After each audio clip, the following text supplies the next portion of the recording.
우리는 좋은 일이 있고 즐거운 일이 있으면 내가 하나님 아들 같고 복받고 사는 것 같다가 좋지 않은 일이 생기면 마치 하나님 아들이 아닌 것 같이 생각됩니다. 그러나 욥은 그렇지 않았습니다. 복이 있을 때도 하나님을 믿고 섬겼고 재앙이 와서도 그 마음이 변치 않았습니다. 이것이 신앙인의 태도입니다. 형통한 날에는 기뻐하고 곤고한 날에는 생각하라. 욥기 강해 중에서 권신찬.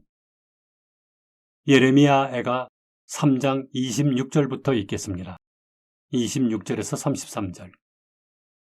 사람이 여호와의 구원을 바라고 잠잠히 기다림이 좋도다. 사람이 젊었을 때에 멍에를 메는 것이 좋으니 혼자 앉아서 잠잠할 것은 주께서 그것을 메우셨음이라. 입을 티끌에 댈지어다. 혹시 소망이 있을지로다.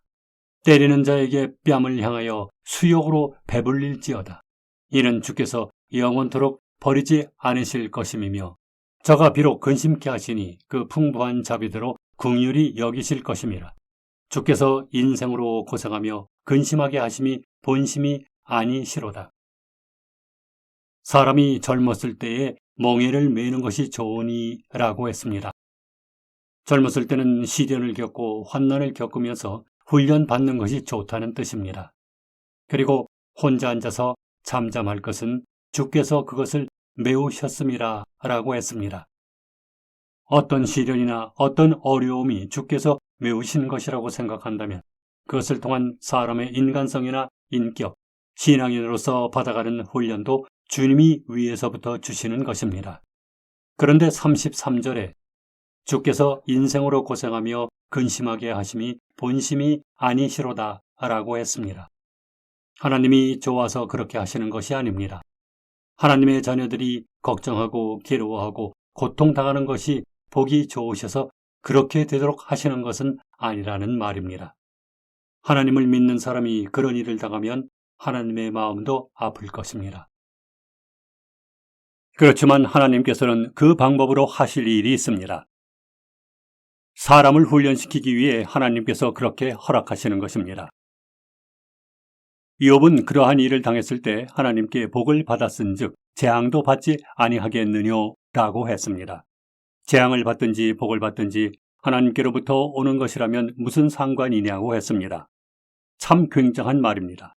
우리는 좋은 일이 있고 즐거운 일이 있으면 내가 하나님 아들 같고 복받고 사는 것 같다가 좋지 않은 일이 생기면 마치 하나님 아들이 아닌 것 같이 생각됩니다. 하나님의 소속에서 떠나버린 것처럼 느끼는 것입니다. 그러나 욥은 그렇지 않았습니다. 복이 있을 때도 하나님을 믿고 섬겼고 재앙이 와서도 그 마음이 변치 않았습니다. 이것이 신앙인의 태도입니다. 신앙인은 바로 이렇게 돼야 합니다. 잠언 3장 6절.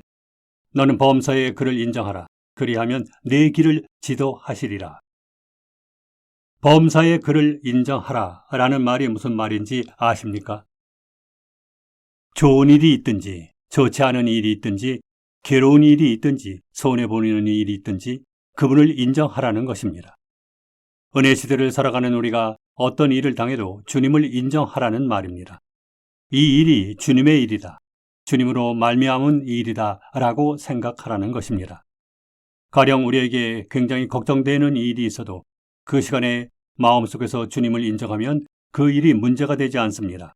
그렇지만 우리가 어려운 일을 당할 때 주님을 인정하지 않으면 혼자가 되어버립니다. 자기 혼자 고민에 빠지고 걱정에 빠지면 주님이 마음에 없습니다. 주님을 믿는 마음이 없어져 버리는 것입니다. 그러면 그 일은 굉장히 다른 방향으로 갑니다. 너는 범사의 그를 인정하라. 그리하면 네 길을 지도하시리라 하는 말씀은 이적과 같은 것입니다. 이적이 무엇입니까? 우리가 일상생활에서 살아가며 생기는 모든 일이 이적입니다. 믿음으로 살아가는 생활은 전부가 이적입니다. 우리 마음속에 언제나 주님을 믿고 살면 내가 생각하지 않은 내 생각과는 훨씬 다른 상상치도 못했던 방향으로 일이 전개됩니다. 그것이 이적이고 그것이 주님이 인도하시는 것입니다. 이때 욥은 괴로운 일을 당해서도 하나님께 복을 받았은즉 재앙도 받지 아니하겠느뇨 하고 엄청난 재앙 속에서 하나님을 인정했습니다. 전도서 7장 14절. 형통한 날에는 기뻐하고 곤고한 날에는 생각하라. 하나님이 이 두 가지를 병행하게 하사 사람으로 그 장래일을 능히 헤아려 알지 못하게 하셨느니라. 사람의 삶에는 형통한 날이 있는가 하면 곤고한 날이 있습니다. 하나님께서 우리 삶에 이 두 가지가 병행되게 하십니다. 우리는 항상 형통하기만을 바라지만 그렇지 않습니다. 형통할 때가 있고 또 곤고할 때가 있습니다. 우리 마음은 형통한 것만 바라고 곤고한 것이 오면 싫어합니다. 그런데 형통한 날에는 기뻐하고 곤고한 날에는 생각하라 라고 했습니다. 곤고한 것이 왜 있습니까? 무언가를 생각하게 하기 위해서입니다. 자기에게 어떤 잘못된 것이 있는지, 하나님의 어떤 뜻이 있는지 생각하게 만드는 것입니다. 이것이 신앙생활입니다. 우리는 욥을 통해서 이런 것을 배울 수 있습니다. 욥은 입술로는 죄를 짓지 않았습니다. 그렇게 욥은 사단의 계획을 멋있게 꺾어버리고 순전을 지켰습니다. 우리의 삶 앞에 수많은 시험이 놓여 있습니다. 우리는 그 시험을 지혜롭게 견딜 수 있도록 하나님께 기도하는 마음이 되어야 합니다. 하나님께서는 욥의 시험과 인내를 통해 우리에게 주시고자 하는 교훈이 있습니다. 욥기 강해서를 통해 그리스도인의 삶에 주어지는 필수적인 교훈을 길잡이로 삼아 나아가시기를 바랍니다.